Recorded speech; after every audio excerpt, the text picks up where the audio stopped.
지금 저희 유튜브 보시는 분들 중에서 부부들 같은 방 쓰시나요? 각방 쓰시나요? 혹시 각방 쓰시는 원인이 코골이 때문은 아니신가요? 집이 넓으면 각방을 쓰는 거고 집이 좁으면 할 수 없이 이 코골이를 견디면서 같은 방을 쓰시고 계실 수도 있겠죠. 오늘은 그래서 코골이, 수면 무호흡증에 대해서 알아보겠습니다. 오늘 모신 분은 이비인후과 전문의 이철희 원장입니다. 안녕하세요. 네, 안녕하세요. 저는 이비인후과 전문의 이철희입니다. 이 코골이가 단순한 것 같은데 그냥 이게 귀에 거슬리는 게 아니라 건강하고도 되게 중요한 연관성이 있다고 들었습니다. 그래서 그런 거에 대해서 오늘 자세히 원장님한테 물어보려고 모셨고요. 코골이 환자들이 많은가요? 얼마나 많은가요? 뭐 아가들 코 고는 것도 있죠. 아, 그거는 막 걔네는 귀엽다고. 사랑이지. 네, 네네. 아가들도 있고. 네. 근데 이제 문제는 모르는 게 문제예요. 본인이 몰라요. 그렇죠. 나는 모르죠. 네, 네. 그래서 실제로 저도 코를 골고 저희 형도 골거든요. 네. 그러면 같이 가끔 자요. 놀러 가서. 그럼 형이 코 고는 저를 보고 야, 너 코골이. 코 많이 고네. 그리고 저도 자다 깨서 형 코 진짜 많이 고는다 못 자겠다. 서로 이러고 자거든요. 그러니까 나는 증상이 없는 게 문제죠. 그렇죠. 이게 천천히 악화되다 보니까 젊어서는 젊은 여성분들은 코 많이 안 골잖아요. 고는 애들도 있어. 있죠. 있죠. 근데 할머니들은 많이 골죠. 그래서 이게 뭔가 나이가 들면서 차츰 생기다 보니까 본인은 증상이 없다는 게 일단은 큰 문제라서 재밌는 장면이 있어요. 남편분들이 병원을 찾아올 때 이 와이프랑 딱 같이 와요. 보통은 같이 안 오잖아요. 와이프가 뒤에 딱 앉아 있어서 팔짱 딱 끼고 있어요. 그래서 어떻게 오셨어요? 그러면 코를 많이 곤대요. 그렇죠. 나는 몰라. 나는 모르지. 나는 안 나는 모르지. 불편한데 곤대요. 꼭 약간 경찰서에 혐의 없는 사람이 끌려간 것처럼 앉아갖고 곤대요. 딱 앉아 있어요. 그럼 나중에 검사 자료를 보여주면 본인도 놀라긴 하는데 보통은 그런 식으로 제일 많이 와요. 와이프가 시끄러워서 제일 많이 옵니다. 근데 선생님 이게 코골이, 뭐 수면 무호흡증, 뭐 그게 요즘에 수면 무호흡증이라는 그런 진단명도 많이 알려져 있는데 이게 그냥 단순히 내가 잠을 못 자서 그게 문제가 아니라 이런 게 있으면 수명도 짧아진다고. 예, 이게 만성 질환으로 들어왔어요. 우리가 옛날에는 수면 검사가 없었던 건 아니거든요. 수면 검사는 밤에 자면서 막 붙이고 자요. 네네. 그게 원래 옛날에도 있었는데 옛날에 비쌌죠. 비쌌는데 그런 통계 자료가 있어요. 미국에서 트럭 회사에서 조사를 해봤어요. 엄청 크게. 그랬는데 코골이 수면 무호흡을 치료받은 군하고 치료 안 받은 군을 봤더니 수면 무호흡 치료받은 군이 비용이 3분의 1로 줄어요. 트럭 회사? 뭐 기사들도 사고 나는 것 때문에. 사고, 기사들 졸음운전 사고 때문에. 졸음운전 때문에. 그렇죠. 그래서 뭔가 우리가 그런 게 있잖아요. 우리가 보험으로 인정해줄 만한 근거가 있어야 되는데 우리가 수면 무호흡이 심한 분들은 고혈압도 심해지고 당뇨도 심해지고 교통사고도 많이 나고 그런 어떠한 사회적 비용이 증가한다는 거죠. 그래서 수면 무호흡은 하나의 질환으로서 실제로 그 환자분들이 그 보험 가입도 나중에 좀 거절당하는. 수면 무호흡증이 있으면. 예, 그게 왜 연관이 있어라고 생각하는데 보험사에서 봤더니 수면 무호흡이 심한 사람들은 딴 거를 잘 갖고 있더라. 고혈압, 당뇨 이것저것 많이. 그래서 그러니까 이게 원인인지 이게 원인인지는 모를 수도 있잖아요. 근데 이제 이걸로 진단이 되면 그럼 얘도 그렇지, 고혈압으로 진단이 되면 가입이 안 되는 것처럼 그렇죠. 수면 무호흡도 진단이 되면은 가입이 안 되고. 맞습니다. 이거를 근데 예를 들어서 와이프가 코를 곤대요 뭐 그런 거 말고 본인이 스스로 진단할 수 있는 건 없나요? 물론 아주 코를 많이 고는 사람은 자기가 코를 골다 칵 하고 깨가지고선 놀래서 깨기도 하지만 그런 거 말고 내가 스스로 내가 수면 무호흡증인가? 이렇게 알 수 있는 건 혹시 없을까요? 일단은 옆으로 자는 분들 많죠. 옆으로, 그쵸, 자세 편한 대로 그럴 수 있죠. 생각해보면 옆으로 자는 게 편할까? 똑바로 자는 게 편할까요? 똑바로 자는 게 사실, 왜냐면 옆으로 누워서 자면은 이쪽이 막 백이니까 이쪽이 막 아프니까. 그런데 그래서 똑바로 자는 게 좋고 그렇다고 하는데 알았다. 이렇게 똑바로 자면은 뒤로 이게 막혀가지고서는 숨을 못 쉬니까 옆으로 자는 거군요. 그렇죠. 그게 난 옆으로 자는 게 편해. 이거 거짓말이에요. 정확히 숨을 못 말하면 쉬니까 옆으로 나는 자는 거야. 똑바로 못 자는 사람이야. 그게 원래 맞죠. 근데 본인은 그 생각하는 거야. 난 바디 필로가 필요해. 왜냐 옆으로 자야 되니까. 그 푹신한 침대가 필요해. 그래서 아마 보시는 분들 중에서 난 옆으로 자. 이런 분들은 일단 위험해요. 일단 위험해요. 확실히 위험합니다. 그렇구나. 움직임이 많거나 본인 증상은 심해지기 전에 잘 모르거든요. 그래서 난 뭔가 이렇게 잤는데 저렇게 누워 있어. 그러니까 움직임이 되게 많은 사람들. 그게 수면무호흡 증상 중에 하나예요. 가만히 못 자요. 가만히 못 숨 잔다. 쉬려는 노력을 계속해요. 이렇게 하다가 숨을 못 쉬고 저렇게 하다가 숨을 못 쉬고 계속 그런 거 움직이는구나. 네, 수면 무호흡 제일 심한 사람들은 어떻게 자는지 아세요? 앉아서 자요.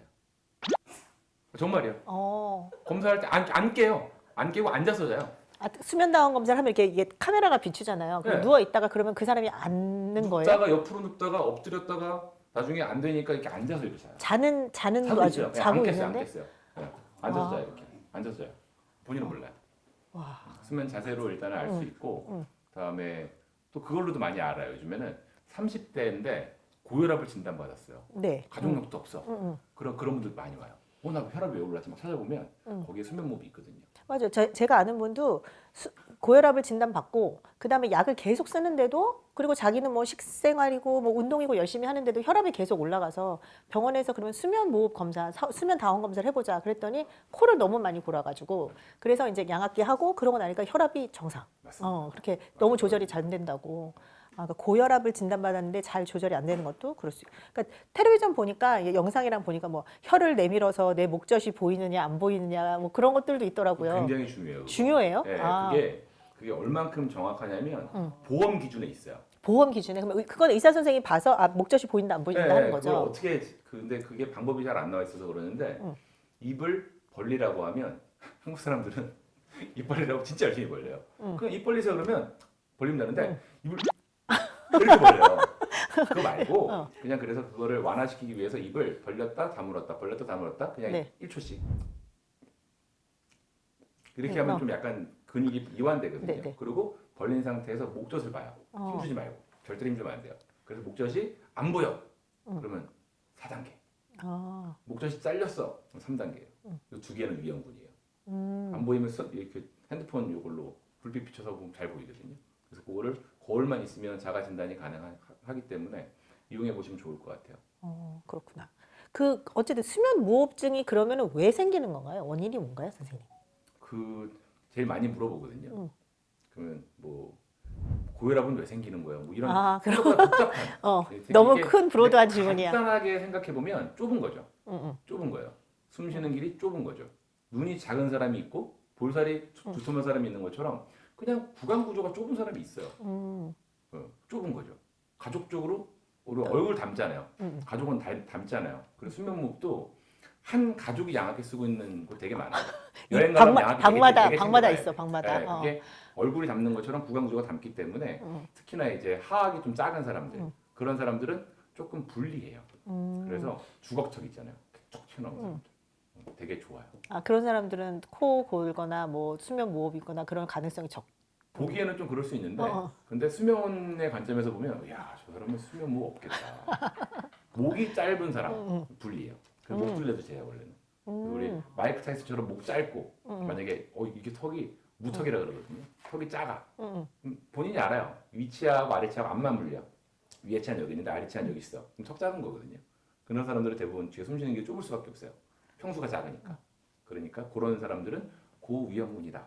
라고 볼 수 있어요. 그럼 선생님 아까 주걱턱은 괜찮다고 그랬는데 요즘에는 주걱턱이면은 사실 양악 수술해서 얼굴 이쁘게 만들잖아요. 네. 그러면 약간 뭐 코골이도 생기고 수면 무호흡도 생기고 그럴 수 있을까요? 네, 실제로 저희 그 수면 검사하는 분 중에서 20대 젊은 여성분들 턱 조그맣고 얼굴도 이렇게 요만해요. 그런 분들이 수면 무호흡이 꽤 있어요.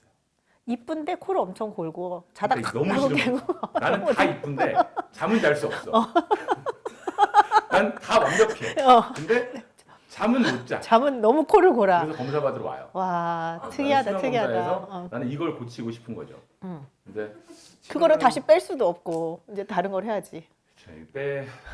참 어려워요. 보면 그런 거는 좀 어려운데. 그러니까 사람이 모든 걸 다 가질 수는 없어요, 그죠? 네, 턱이 작으면 불리하다.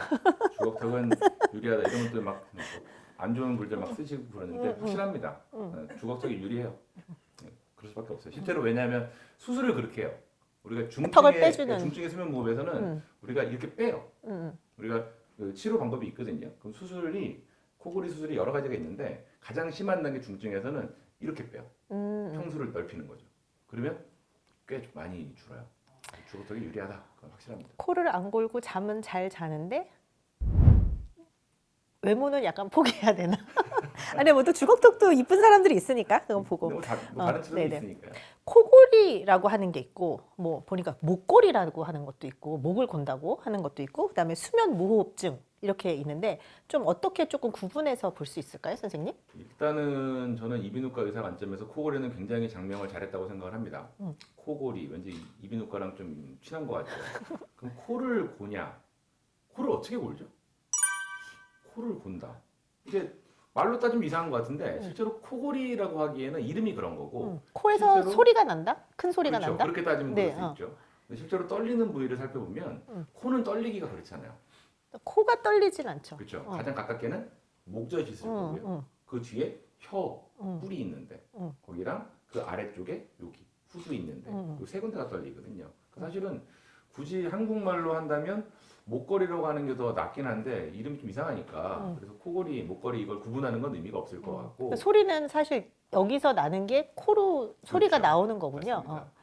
그래서 사실 뭐 목걸이든 코골이든 그거는 뭐 중요한 건 아닐 것 같고 그리고 수면무호흡증은 말 그대로 숨을 못 쉬는 거죠. 숨을 못 쉬는데 보통 수면무호흡증하고 코골이 이거를 그럼 구분을 어떻게 하느냐?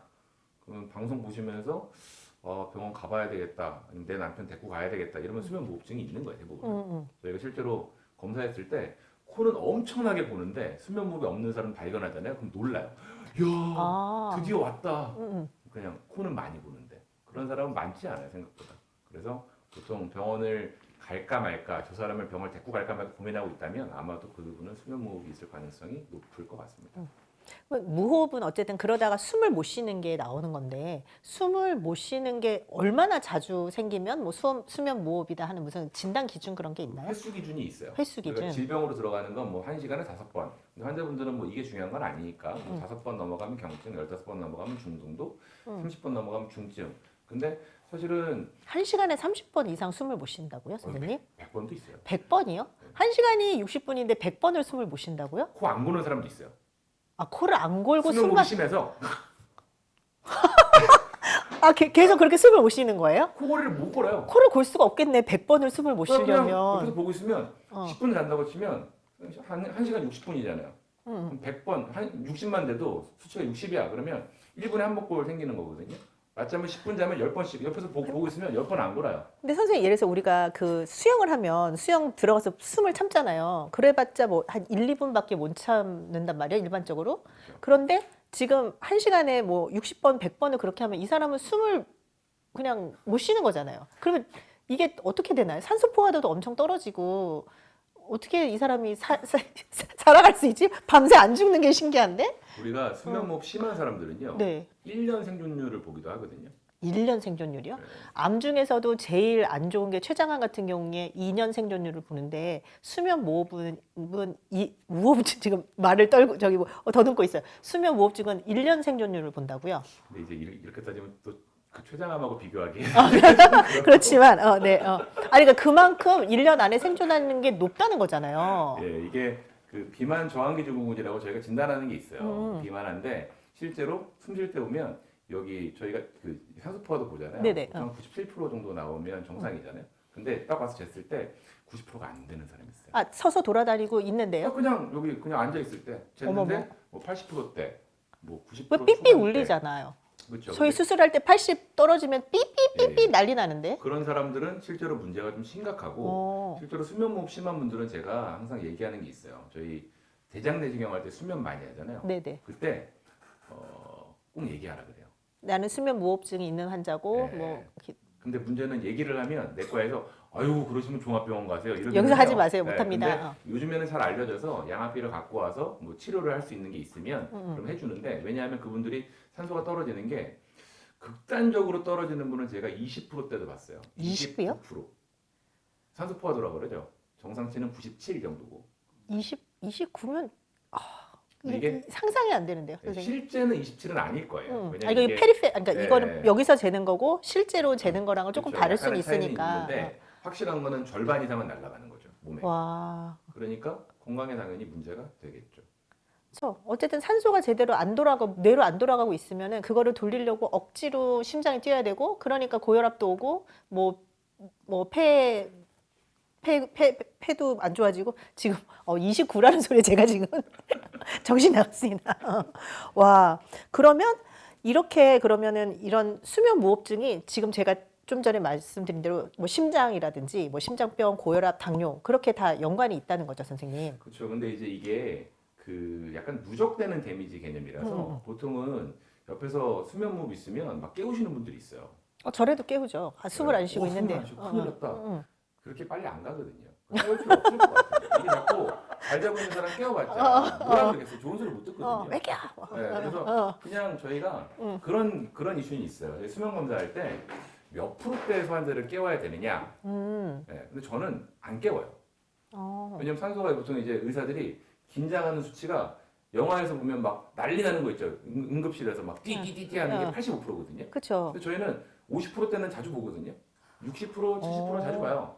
떨어지면 저희 학회에서 막 그 의사들끼리 막 그런 얘기를 했어요. 몇 프로대에 깨워야 돼? 그러면 50%면 좀 응급 상황이니까 깨워야 되지 않겠어요? 근데 저는 안 깨워요. 잘 자고 있어요.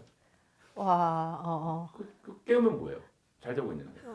네, 그래서 항상 병원에는 그 심폐소생술기 있죠. AED라고 하는 AED, 거. 그게 항상 있기는 한데 아직은 한 번도 못 썼는데 안 쓰는 게 좋죠. 안 써야죠, 선생님. 못 썼는데 안 써야죠.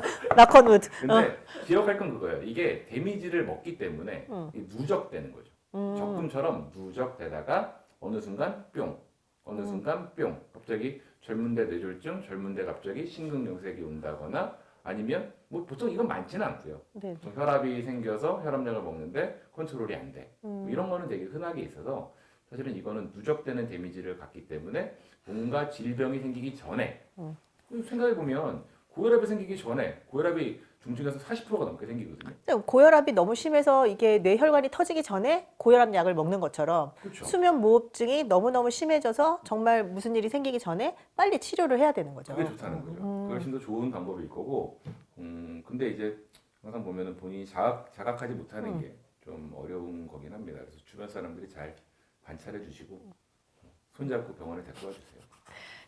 독거노인들이 문제네. 독거노인들이. 우리 장가 안 간 우리 카메라맨 감독님 걱정이네요.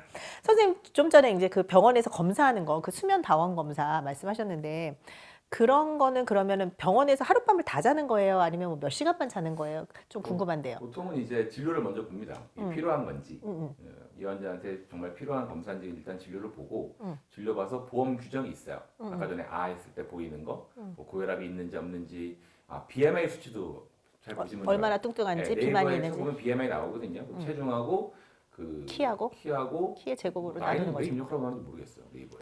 제가 볼 때 이건 수집하는 것 같아요. 나이는 BMI에 원래 안 들어가요. 안 들어가죠. 근데 네이버에 나오거든요. 이거 나이 안 넣어도 나이는 항상 넣어도 돼 있는데 나이에 민감하신 이철희 원장님이십니다. 제가 노안이라서.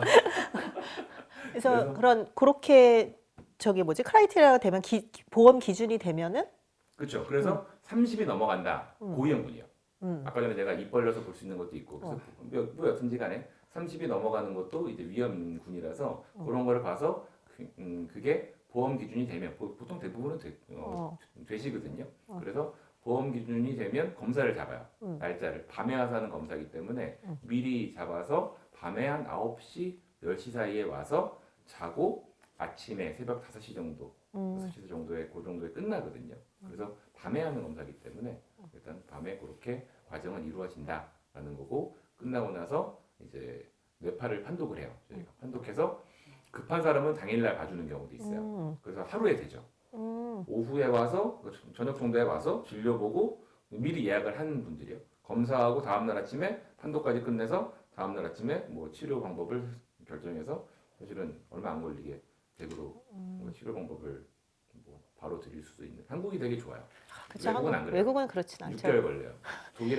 독일에 갔었는데 6개월 밀렸다고 하더라고요. 예약하는 것도 오래 걸리고 검사하고 그다음에 판독 나오는 것도 몇 개월 걸리고 뭐 그렇겠죠. 네. 그래서 수면 다원 검사가 예전에는 그게 보험적이 안 됐는데 이제 보험적이 되고 그러면서 좀 많이들 하시고 병원에서도 많이 할 수 있고 그렇게 되는 것 같더라고요. 예, 비용도 사실 되게 많이 줄어져요. 100만 원 정도 했었는데 지금은 본인 부담금이 13만 얼마 정도이기 때문에 굉장히 저렴하고 다음에 뭐 실비보험 같은 게 있는 분들은 그게 또 훨씬 더 뭐 비용은 거의 안 내면서 하는 검사이기 맞아. 때문에 사실 하루 자는 게 좀 번거로울 수는 있지만 검사를 통해서 확인해보고 위험도를 예측한다. 그게 제일 중요한 것 같아요. 사실은 증상은 제가 항상 그러거든요. 증상은 중요하지 않아요. 와이프가 시끄러워해. 괜찮아. 각방 쓰면 돼요. 만약에 그쵸? 수면무비 없으면 음. 네, 각방 쓰면 되고 검사했더니 뭐 되게 아주 좀 애매한 상황이야. 그러면 그냥 좀 지켜봐도 되는데 수치가 높은 사람들은 사실은 뭔가를 해주는 게 네. 본인한테 굉장히 좋기도 하고 실제로 수면무호흡이 심한 사람들은 전 그렇게 얘기를 해요. 본인은 몰라요, 잘. 코 고는 것도 모르고. 근데 그분들은 수면무호흡 없이 잡은 적이 없거든요. 그래서 없이 한번 잡으면 굉장히 좋아요. 그러면 자연스럽게 이제 치료로 넘어가게 되는데 그러면 수면 무호흡증은 치료는 어떻게 하나요, 선생님? 보통은 세 가지로 요약할 수 있을 것 같아요. 일단은 뭐 아무것도 안 하는 사람 빼고 말 안 듣는 환자 빼고. 세 가지인데 수술을 할 수 있어요. 저희가 수술을 한 20년 동안 엄청 열심히 했죠. 수술이 효과적인 사람들은 편도가 큰 사람들. 편도는 한 3세가 넘어가면 아주 큰 역할을 하지는 않거든요. 약간 세균들이 번식해 있다가 몸이 몸이 안 좋아지면 또 번식하면서 염증을 일으키기도 하고. 근데 편도가 큰 사람들은 수술이 좀 더 유리한 경우들이 많아요. 근데 수치가 높은 중증에서는 그것도 별론데, 아무튼 수술을 해서 뭔가를 잘라내는 거죠. 잘라내거나 당겨내는 게 있어요. 남자분들은 좋아하죠. 그래서 수술이 하나 있고, 또 하나는 치아에 무는 장치가 있어요. 치아에 걸어서 턱을 당겨주는 거죠. 그 MAD라고 하는 구강내 장치라고 표현하는데 그게 하나 있고, 세 번째는 양압기. 이렇게 세 가지로 이제 생각해 볼 수 있는데, 편도가 안 크다면 첫 번째 수술 방법은 사실은 좀 열애시키는 게 좋기는 해요. 물론 요즘에는 혀 뒤에를 잘라주거나 혀를 당겨주는 수술들을 하거든요. 근데 이게 사실은 뭐 다른 치료의 대안으로 삼는 경우가 더 많고요. 그다음에 뭐 수술을 할 수는 있죠. 근데 아무튼 편도가 크지 않은 사람은 수술을 조금 차선책으로 두는 게 좋고, 구강내 장치라고 하는 것도 이 양압기라고 하는 게 보험으로 들어오면서 사실은 두 번째 것도 많이 안 해요. 비싸거든요. 그래서 지금 보면 양압기가 되게 많이 대중화된 것 같아요. 그 텔레비전 프로그램들 같은 데서 이제 내가 코골이가 있다 하는 연예인들이나 아니면 유명한 사람들이 하고 있는 것도 보여주기도 하고, 누구는 여행을 가면서 비행기에도 그걸 또 가지고 어디 여행을 갈 때마다 자기 거기 여행 가서도 피곤하니까 가져가는 뭐 그런 영상들도 보이고, 그렇게 해서 양압기가 많이 이제 대중화되는데 이거는 어떤 역할을 하는 건가요, 선생님? 이제 양압기는 바람을 불어서 풍선 불듯이 열어줘요. 이건 이 목이 있는 데를? 그렇죠. 저희가 이거를 수술로 3차원적으로 넓히려는 노력을 진짜 오랫동안 했거든요. 생각보다 그게 사람마다 되게 복잡해서 생각보다 그게 잘 안 되는 거죠. 이게 숨만 쉬는 길이면 모르는데 먹기도 해야 되잖아요. 그렇죠. 우리가 이렇게 확 당겨놓으면 수면 무호흡은 없앨 수 있는데 못 먹으면 안 되잖아요. 아, 그러면 안 되죠. 네, 그래서 아무튼 수술이 한계가 있는데 양압기는 바람을 불어서 풍선 불듯이 열리기 때문에 깔끔하게 열려요. 그러면 이 얘기를 제가 해서 환자분이 물어봐요. 그럼 코골이도 없어지나요? 당연히 없어지죠. 네, 그러니까 깔끔하게 열려서 굉장히 아주 효과적인, 그리고 나이가 들면서 수면 무호흡이 심해질 거 아니에요. 항상 제가 그래요. 건강은 오늘이 제일 좋을 때예요. 내년에 더 좋아질 이유가 없잖아요. 네. 제일 좋은 거야 오늘이. 맞아, 너무 맞아, 아파 맞아. 보면 내년 되면 더 아플 거야. 저는 제가 부모님한테 그러는 얘기 네, 싫어요. 엄마 올해가 제일 좋을 때야. 그렇게 하는데 양압기는 그런 약간 심해지는 무호흡에 대응하기도 좋고, 다만 근데 주면 이제 그런 생각들을 해요. 야, 양압기 내 이걸 끼고 살아야 돼. 근데 이게 양압기가 자꾸 이게 핵심이 되면 안 됩니다. 수면 무호흡의 핵심이죠.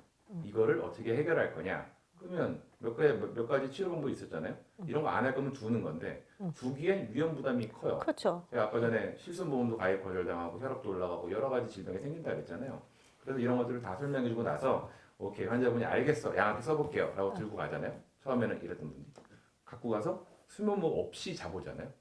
그러면 이전과 뭐가 다른가요, 선생님? 이분은 내 머릿속에 수면무호흡 없이 잔 적은 없는 거예요. 없죠. 근데 양압기를 끼고 나서 수면무호흡 없이 딱 잤더니 너무 좋은 거죠. 너무 잘 잤지. 그렇죠. 이게 그러면 그 다음날 내 생활이 너무 달라지는 그런 거죠, 것도 사실. 좋아지고 혈압도 떨어지고 다음에 잘 때 움직임도 없어지고 다음에 남편분들은 아내분이 또 그렇게 좋아해요. 그거는 뭐 조용해지니까. 조용해지니까. 근데 그런 걸 물어봐요. 양압기 시끄럽진 않은가요? 그럼 제가 환자분 코 고는 게 이만큼이면은요 양압기는 요만큼이에요. 아, 코 고는 게 훨씬 시끄러워요. 맞아, 맞아. 훨씬 시끄러워. 나만 못 듣지. 네, 그래서 그런 여러 가지 변화를 볼 수 있기 때문에 사실은 내 인생을 양압기로 가르는 사람도 꽤 많아요. 내 인생은 양압기 전, 양압기 후가 있다. 그래서 요거를 막 전도사가 돼요. 야, 너 이거 써. 이거 써라, 이거 써라, 이거 써라. 너 이거 안 쓰면 안 돼. 너 큰일 나. 그래서 친구한테 끌려오는 사람도 많고 여성분들도 사실은 그 수면 무호흡이 어떤 나이를 기점으로 또 심해지기도 해서 여성분도 많이 있습니다. 그러니까 저희 남편이 살이 훨씬 더 많이 쪘었다가 살을 한 8kg, 10kg 정도 뺐어요. 그러니까 그 전에는 코를 많이 골다가 지금 코를 안 골거든요. 그런데 이제 요즘엔 야, 너도 골아. 그러면서 이제 제가 이제 폐경되는 나이가 됐으니까. 그러니까 여자들은 요 나이 때쯤부터 시작해서 또 코골이가 좀 많아지고 그러는 것 같아요. 딱 나이가 있어요. 어. 제가 폐경기가 그러니까 저는 몇 살인지 모르는데 언제 많이 오냐면 49세에서 53세 사이에 제일 많이 와요. 그러니까 평균 폐경 나이가 49.7세니까 아, 그래요? 50세니까 네, 딱 그때 와요. 딱 그때 네, 그때 와요. 그때 와서 뭘로 오냐면 못 자요. 이러고 와요. 네, 코는 골아요? 안 골아요? 근데 그 검사를 해봐요. 그러면 그러면 검사를 한번 해봅시다. 검사를 해보면 코 엄청 골아요. 엄청 골아요. 정말. 그게 이제 여성 호르몬이 떨어지면서 못 자는 것도 있고, 그 다음에 어쨌든 뭐 여성 호르몬이나 뭐 코고는 그런 것 때문에도 뭐 불면증도 오고, 막 다 모든 게 겹치고, 짜증도 그게 많이 내고. 첫 번째가 그건 것 같아요. 코골이. 여성 호르몬이 떨어지면서 나는 폐경기니까 못 자는 건 당연해 이게 아니라 폐경기 딱 들어온 분들이 그래서 아까 전에 본 거 있죠. 입 벌려서 이제 구강 구조를 한번 보세요. 근데 젊은 여성 때는 그런 구강 구조를 갖고 있어도 이 근육 탄력을 굉장히 호르몬이 잡아주기 때문에 엄청 강력하거든요. 그래서 그런 구조라도 코 안 고는 사람도 있는데 그 나이 때 딱 넘어가면서 여성 호르몬이 줄면서 그게 무너지는 거죠. 그래서 숨을 못 쉬는데 나는 몰라요. 그래서 막 깨. 화장실도 많이 가요. 그러니까 왜냐면 깨면은 그냥 또 왠지 화장실 가야 될 것 같은 또 그런 것도 있고. 야간 빈뇨하고 수면 무호흡은 아주 연관이 많아요. 야간 빈뇨 특히나 여성분들은 왜 그러면 수면 무호흡이 생기면 왜 빈뇨가 생기냐? 약간 수면이 깊어지지 못하면 몸이 긴장감이 되게 텐션이 올라가고 그게 이제 소변을 많이 만들게. 원래 잠이 들면 소변량도 줄어야 돼요. 줄어들잖아요. 근데 그게 이제 수면 무호흡이 생기면서 빈뇨가 생기고 나 화장실에 뭐 나이 들었으니까 4번씩 가. 그런 분들 보면 수면 무호흡이 되게 많거든요. 난 불면증으로만 4번 정상 아닙니다, 여러분. 어쩌다가 한 번, 두 번은 괜찮지만 이게 3번 이상 되는 거는 정상은 아닙니다, 예감 빈뇨는. 그리고 어쨌든 살이 찌면은 코도 골고 수면 무호흡증도 생기는 거죠. 아까 뭐 BMI 30 얘기하셨는데. 이제 악화인자로 보시면 될 것 같아요. 우리가 내가 느끼는 증상은 내가 살이 예를 들어 80kg 때는 괜찮았었는데 갑자기 85가 됐는데 뭐 불편해. 사실은 그럼 85가 정상이라고 얘기할 수는 없거든요. 내가 느낀다고 사실 이게 문제가 아니라 살이 찌면 약간 악화돼요. 근데 메인은 아니에요 이게. 기본적으로 좁은 사람들이 살이 찌면서 더 어느 심해지는 시점을 거고. 그렇죠. 그래서 이건 악화인자지 얘가 유일한 인자로 작용하지는 못합니다. 그래도 우리가 생각할 때는 뭐 비만인 사람들은 대부분 코를 곤다는 걸 많이 보니까. 근데 네, 꼭, 맞죠. 근데 그게 원래 좁았던 사람이 더 찌니까 더 심해지고 그러는 거군요. 맞습니다. 게다가 목도 짧은 분들, 비만하고 목 짧고 이제 그런 분들은 수면 무호흡에 되게 위험 인자다라고 생각하시면 될 것 같아요. 수면 무호흡증을 평상시에 예방할 수 있는 습관이 있을까요? 지금 한 가지는 뭐 이제 뭐 체중 조절을 한다, 뭐 그런 게 우리가 아는 뭐 건강 관리를 한다, 뭐 하는 게 있겠지만. 체중 조절이 가장 핵심적일 것 같고요. 제가 볼 때는 어떤 이거는 구조적인 문제이기 때문에 예방에 초점을 두는 건 맞지 않는 것 같아요. 물론 이제 그런 게 있기는 해요. 우리가 혀 운동 있거든요. 코골이 혀 운동 보면 찾아보면 나와요. 그 유튜브에 나오거든요. 그럼 혀 운동하면 대단한 것 같지만 그냥 우리가 생각하는 그거예요, 그냥. 혀를 앞으로 많이 뺀다. 뺐다가 이렇게 막 이거 제가 여기 설명해서 그런데 뭐 있어요. 빼고 뭐 옆으로 하고 뭐 이렇게 하고 위로 하고 해서 혀에 근육을 붙이는 건데 효과가 있어요. 아, 효과가 있어요? 있어요. 근데 환자분이 저한테 물어보는 경우가 있거든요. 코골이 혀 운동 좋아요? 그러면은 효과는 좀 있는데 경증에서는 쓸만하거든요. 헬스장도 매일 안 가는데 매일 그걸 하겠어요. 그런 환자분한테 그거는 매일 하실 자신 있으면 하시고 아니면 다른 거 합시다. 그렇게 얘기를 합니다. 그런 것도 있고 뭐 코 관리는 되게 중요하겠네요. 우리가 수면 무호흡을 이제 치료나 악화를 막기 위해선 코가 굉장히 깨끗해야 돼요. 코 관리요, 선생님? 깨끗하다는 거는 코로 내가 숨쉬기 불편하든지 그러면 코골이가 무조건 심해져요. 그래서 코를 보통 세척하는 거 되게 효과적이거든요. 코가 불편하신 분들은 세척하고 코 보면 병원 가면 맨날 주는 거 있죠. 칙칙이. 네, 근데 그거를 효과 없어 이러고 던져버리는데 얘는 아침에 뿌리면 점심에 좋아져요. 그러니까 늦는 대신에 오래 가죠. 저희 약들이 다 그렇잖아요. 속효성은 빵 터지고 금방 없어지고 우리가 오트리빈 그런 거. 근데 저희가 약국에서 주는 그러니까 병원에 주는 칙칙이는 효과 없는 게 아니라 강력한데 아침에 뿌리면 점심에 좋아지거든요. 심하기 전에 뿌려야 돼요. 항상 보면 너무 심할 때 뿌려갖고 이거 뿌리면 더 심해져. 이건 늦게 써서 그런 거고. 그래서 그런 거 쓰고 다음에 코가 막히지 않게끔 하는 그런 것들. 그렇죠. 코 관리를 하고 다음에 다 아시는 거지만 뭐 술 먹으면 심해져요. 술 먹으면 코 안 골던 사람이 골잖아요. 술 먹으면 심해지고 근육 좀 탄력이 그때 또 떨어져서 그런 건가요? 코도 부어서 그럴 거고 이제 근육 탄력하고도 연관이 있고 입도 마르잖아요. 그럼 그런 게 저항도를 다 끌어올리기 때문에 절주하시면 좋겠죠. 좋을 거예요. 절주 안 하는 이인이 앉아서 이런 이야기를 하고 있습니다. 좋습니다. 절주하면 확실합니다. 예전에 저 레지던트 때 생각나는 게 이게 막 아침에 모닝 컨퍼런스 하는데 뒤에서 이제 3년차 선생님과 막 맨날 코를 골다가 이제 스텝 선생님도 한 대씩 맞았어요. 근데 휴가를 갔다 와서 코를 안 고는 거야. 수술하고 왔어. 그래서 자기는 이제 너무 좋대. 뒤에서 아무리 아침에 뭐 컨퍼런스 할 때 졸아도 소리가 안 나니까 자기는 이제 안 맞아도 된다고. 근데 1년 지나고 나니까 다시 또 코를 골더라고요. 예. 그래서 저는 그때 생각한 게 코골이는 그러면 수술이 좀 제대로 안 된다. 그렇게 생각을 했는데 다른 이별 선생님 말은 이 인디케이션이 되는, 그러니까 코골이 수술을 해서 효과가 있는 사람이 요만큼밖에 없는데 사실 한동안은 이비인후과에서 수술을 너무 많이 한 거죠. 많이 해서 그런 거고 꼭 인디케이션이 되는 사람은 수술로 효과를 많이 볼 수 있고 근데 아닌 사람들을 뭐 수술하면은 그때 당시는 조금 좋아지는데 그러고 나서는 다시 코를 곤다. 근데 그때는 어쩔 수가 없었던 게 양압기가 너무 비쌌어요. 양압기 300만 원. 아 그래요? 네. 그리고 그때는 또 더 크지 않았어요? 더 크기도 했고 좀 더 시끄러웠고 저희 수면 코골이 수술하면 그때는 저도 예전에 그 병원에서 많이 했었는데 뭐 되게 얼마 안 들거든요. 보험이 되니까. 물론 이제 요즘에 하는 수술들은 보험이 안 되는 좀 더 약간 더 복잡한 수술을 많이 하는데 일반적으로 저희가 편도 떼고 목젖 위로 올려서 꼬매주는 수술이 있어요. 이건 보험 되니까 얼마 안 들거든요. 그 환자분한테 검사 100만 원, 양압기 300만 원, 400만 원 내라고 하면 이거 낼 사람 누가 있어요? 그래서 옛날엔 많이 했는데 그때는 한국뿐만 아니라 전 세계적으로 많이 했어요. 이거에 대한 다른 방법을 찾기 위해서. 그랬더니 지금은 대충 이제 정립이 돼서 어느 이상 아주 중증에서는 수술하지 말고 양압기 쓰자. 양압기 실패하면 어떻게 하느냐? 그러면 다른 대안들이 있는데 보통은 대안으로 갔다가 양압기로 돌아오는 게 가장 효과적이기는 해요. 그래서 치료하는 것들은 시대에 따라 좀 변하는 것 같고 확실한 거는 양압기는 굉장히 아주 강력한 도구다. 그래서 양압기가 중요한 게 아니라 당신의 모양이 문제다. 이거를 해결할 아주 좋은 도구다. 수면 무호흡증이 의심이 되거나 그러면 빨리 남편을 데리고 빨리 부인을 데리고 병원에 가자. 그리고 남편분들이 잘 쓰면 이혼율도 줄어요. 이게 사실 뭐 생뚱맞은 얘기긴 한데 저희가 보통 이제 여러 가지 살면서 문제가 생기잖아요. 네네. 근데 코골이를 없애는 것만으로도 굉장히 매력적인 남자가 되는 거예요. 그렇죠. 코 고는 남자 힘들어요. 논문에 다 나와 있어요. 근데 이제 그 여성에 대한 얘기도 나와 있는데 여성이 쓰는 분들이 각방 쓰면 상관없는데 조사를 해봤더니 약간 그런 매력도 약간 떨어지는 그런 얘기도 약간 그럴 것 같아. 저희 작가님 수술을 아니 양압기를 사주셔서 이혼하지 마시기를.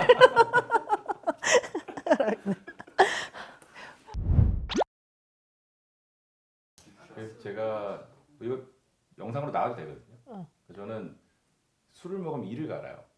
코도 골거든요. 양압기에 적응하려고 노력을 진짜 오랫동안 했는데 지금 아직도 적응하고 있어요. 근데 이를 가는데 술을 안 먹으면 이를 안 갈아요. 그러면 이를 가는 것 때문에 치료하려고 보톡스를 맞았어요. 그러니까 이게 미용 목적이 아니에요. 미용 목적은 아니고. 맞았는데 그럼 나중에는 술만 안 먹으면 사실은 돼요. 그렇지. 술만 안 먹으면 이도 안 갈고요. 코도 안 걸고요. 네, 그래서 원래는 이제 한국에서는 안 되는 경우들이 있잖아요. 회식도 많고 그러면 안 되는 경우도 있지만 아무튼 만약에 한다면 가슴에 손을 얹고 자발적인 음주시잖아요. 이게 아니죠. 지금 누가 억지로 먹이는 사람은 없잖아. 사회적 음주죠. 사회적 음주입니다. 저는. 그래서 만약에 그러면 저는 그럴 것 같아요. 좀 덜 고려면 일단은 목이 마르면 안 돼요. 그래서 수분 섭취를 굉장히 많이 해야 돼요. 굉장히 많이 하고 원래는 양압기 끼는 게 답이에요. 양압기 끼면 기가 막히게 다음 날 새로운 세상이 열릴 거예요. 입마름도 줄고 그래서 양압기 끼는 분들이 처음엔 그래요. 나 그 술 먹으면 양압기 못 껴요. 그러면 술 먹고 끼기만 하면 다음날 진짜 좋을 거라고. 왜냐면 수면무호흡이 심해져 있을 거니까. 그렇지. 그래서 그때만 끼면 좋을 거야. 그러면 어떤 분들은 술 먹을 때만 끼는 사람도 있어요. 그러다 뭐 나중에는 결과적으로 끼긴 껴요. 근데 생각보다 굉장히 효과가 되게 좋습니다. 수면 무호흡증 있는 사람은 입을 벌리고 자요? 그게 이제 꼭 그렇진 않죠. 요거 재밌는 얘기예요. 왜냐면 어쨌든 입으로 숨을 쉬면 안 되고 코를 숨을 쉬어야 되잖아. 그리고 입을 계속 벌리고 그러면 이게 마르니까 다 모든 증상이 안 좋아지잖아요. 그렇죠. 그러면 어떻게 하면 될까요? 그러니까 간단하게. 수면 무호흡증이 있는, 그러니까 그래서 잘 자고 뭐 코골이 예방하는 것 중에 코에 붙이는 것도 있고 입에 반창고 붙이는 것도 입이 있고. 벌어지니까 막아버리면 되잖아요. 막고 자요. 근데 그게 수면 무호흡증에도 효과가 있는 거예요? 그게 뭐 가수들이나 뭐 목 쓰는 사람들도 목 보호한다고 이렇게 그쵸. 반창고 붙이고 막 그러는 거 봤는데 네. 그거랑 수면 무호흡증이랑은 연관이 이게 이제 있는지 없는지 궁금. 수면 무호흡을 보는 사람 입장에서 살려고 입을 벌리고 있는데 테이프를 막아버려. 그러네. 거기는 또 그러네. 저는 구강 테이핑 그 방송에서 옛날에 그 방송 컨텐츠가 없으니까 뭔가 딱 보여주는 걸 원하는 거야. 막 테이핑 같은 거 막 하는 거 보여주고 다 혼나야 돼. 테이핑을 왜 해요? 살기 위해서 벌어져 있는 걸 그냥 입을 딱 막아갖고 절대 안 돼요. 구강 테이핑 하시는 분들은 그냥 제가 볼 때는 상당수는 수면 무호흡이 대부분 그렇고 대부분 그럴 거라서 심지어 제가 자주 만나는 원장님이 자기는 테이프의 달인이에요. 전 세계 구강 다 써봤어요.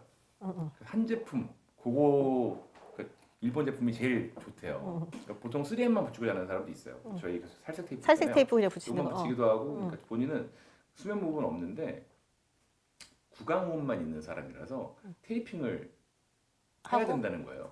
이거 없으면 잠도 못 자. 근데 어디 놀러 가서 자는 걸 봤어요. 이렇게. 수면 무호흡이 엄청 심해. 알겠어. 그러니까 구강 테이핑을 고려한다라고 하는 분들은 일단 수면 무호흡에 굉장히 고위험군입니다. 한번 논문 써도 되겠네요. 되겠대. 구강 테이핑하는 사람들 모아다가 논문 써보면 아마 굉장한 확률로 수면 무호흡을 진단할 수 있을 거예요. 내가 나오기 전에 아는 후배가 거기도 의사인데 구강 테이프 붙이는 거 컨텐츠로 보고 나왔는데. 네, 근데 그게 뭐 아니 뭐 맞는 사람도 있겠죠. 맞는 사람도 있겠죠. 네, 근데 근데 수면 무호흡이 있는 사람이 그러면 안 되는 건가? 그냥 목마름이 너무 입마름이 너무 심하거나 그런 것만 있을 때. 저희가 이제 보통 근데 코골이가 나는 없어요라고 얘기하는 사람들 아니면 내 남편은 안 골아요 하는 사람들 검사해 보면 진짜 많이 골아요. 이게 수면 단계가 우리 아시죠? 1, 왔다 2, 갔다, 3단계 렘수면. 그러면 렘수면이 언제 나오냐면 90분 뒤에 나오거든요. 90분 뒤에 나와요. 1시간 반 뒤에. 근데 렘수면 때 근육이 제일 많이 처진단 말이에요. 이때 제일 수면 무호흡이 악화되는 구간인데 우리가 남편의 수면 무호흡을 봐주기 위해서 90분 동안 안 자진 않잖아요. 내가 먼저 자지. 내가 먼저 그리고 자지. 남편이 옆으로 자고 있겠죠. 그러면 똑바로 잤는데 코 골고 렘수면 터지면서 코 엄청 골겠죠. 그래서 보통은 나는 안 골아요 이런 분들이 실제로는 엄청 고는 사람도 있고 혼자 자는 사람들 중에서 나는 코골이는 없는데 자꾸 깨요 이런 분들이 있어요. 잠을 못 자요. 검사해 보면 다 수면 무호흡. 밤새 코 고는데 와서 막 소리 질러요. 내가 밤에 못 자는데 왜 아무것도 안 해주냐고 그래서 코 고는 거 보여줘요 이렇게. 환자분 밤새 주무셨고요. 그냥 코도 되게 많이 골았고 수면 무호흡 환자들이 다 그렇게 화내요 못 잤다고. 이거는 내가 내 몸을 알 거라고 생각하지만 맞아. 모르는 거죠. 알 수 없는 잠의 세계. 나는 안 골아요 이런 거는 사실은 대부분 반 넘게 거짓말이에요. 원장님 그러면 저 같은 경우에는 음주 후에 항상 일단 가서 검사를 받아봐. 그러면 술 먹고 와가지고 제가 물을 엄청 마시고 자면 되는 건가요? 수면 검사 받으셔야 될 거예요. 수면 검사 받으셔. 이게 약간 그런 느낌이에요. 내가 고혈압이 180인데 저염식이 하면 좋아질까요? 일찍 죽는다잖아. 피디님 일찍 죽는다잖아. 그리고 수면무호흡 환자들이 보면 잠을 못 자게 되거든요 원래. 되게 잘 자요. 근데 왜냐면 본인은 잘 잤다고 생각을 하는 거죠, 너무 사실. 피곤하니까 이거를 끌고 가서 맨날 자. 그것도 되게 재밌는 게 있어요. 내가 만약에 낮잠을 자 나는 밥 먹으면 낮잠 딱 자면 하루가 상쾌해서 낮잠 딱 자고 한 20분 딱 자면 나는 하루가 거뜬해. 비정상이에요. 성인의 낮잠은 비정상이에요. 교과서에 수면 교과서 딱 나와요. 첫 장에 5세 이후의 낮잠은 비정상입니다라고 적혀 있어요. 왜 낮잠 자냐? 수면 부족이 제일 많고. 그러니까 적게 자니까 밥 먹고 졸린 거예요. 생각해 보면 어린 아기들이 5살 이후에 낮잠 없어지거든요. 수면만 충분하면. 근데 낮잠 자는 게 일단 수면 부족, 수면 무호흡 두 가지 때문에 보통은 유발되기 때문에 잠 충분하게 자고 무호흡이 없어진다라고 하면 7시간 넘게 자야 되거든요. 그러고 빼면 낮잠을 잘 필요가 없어지지. 없어져요. 제가 그랬거든요. 제가 수면 시간이 조금 늘리고 나서 그 다음부터 밥 먹고 안 자요. 제가 한 3년을 밥 먹고 잤거든요. 밥 먹고 안 자면 막 불안하고 큰일 날 것 같고 지금 밥 먹고 안 자요. 졸리지도 않아요. 아니 근데 의사 선생님들 뭐 잠 안 주무시고 공부하셔가지고 다 이렇게 그건 전문의하시고 30년 전 얘기야. 30년 전 얘기. 그러니까 그러면 그때 당시에 다 그런 분들이 저 이렇게 의사 선생님 되셨으니까 그럼 의사 선생님들 빨리 돌아가셔야 되는 거 아니에요? 그게 이제 확률적인 얘기인데 수면 부족이 그 되게 재밌는 스터디가 있어요. 5시간 잔 사람, 7시간 잔 사람을 엄청 많은 수를 조사했어요. 그럼 5시간 잔 그룹에서 암 발생이 30%나 늘었어요. 30%. 그러면 왜 수면을 적게 자는 거랑 암 발생이 무슨 연관이 있어? 염증 반응이거든요, 이것도. 뭔가 피곤하면 염증 반응이 증가한단 말이에요. 그래서 암 발생도 늘지, 다음에 교통사고도 늘지. 사실은 확률적으로 야, 저 사람은 5시간 자고 90살 살았어. 이런 얘기는 의미가 없죠. 네, 코트로 LCT로 맞아요. 이렇게 해야 되는 거지. 평균적으로는 굉장히 불리합니다. 자, 네, 이렇게 해서 오늘은 수면 무호흡증에 대해서 이야기를 나눠봤습니다. 원장님, 마지막으로 짧고 굵게 한마디, 수면 무호흡증 환자한테 한마디 해주실 수 있으실까요? 일단은 고민하고 계시면 그냥 와서 검사는 받아보세요. 보통 그게 그 고민하거든요. 이게 병원에 가는 것도 한국 사람 바쁘잖아요.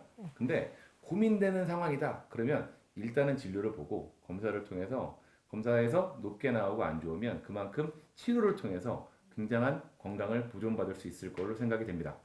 네, 지금까지 이비인후과 전문의 이철희 원장님과 이야기를 나눠봤습니다. 가장 스마트한 질환별 Q&A 권소영 원장의 모든 클리닉이었습니다. 감사합니다.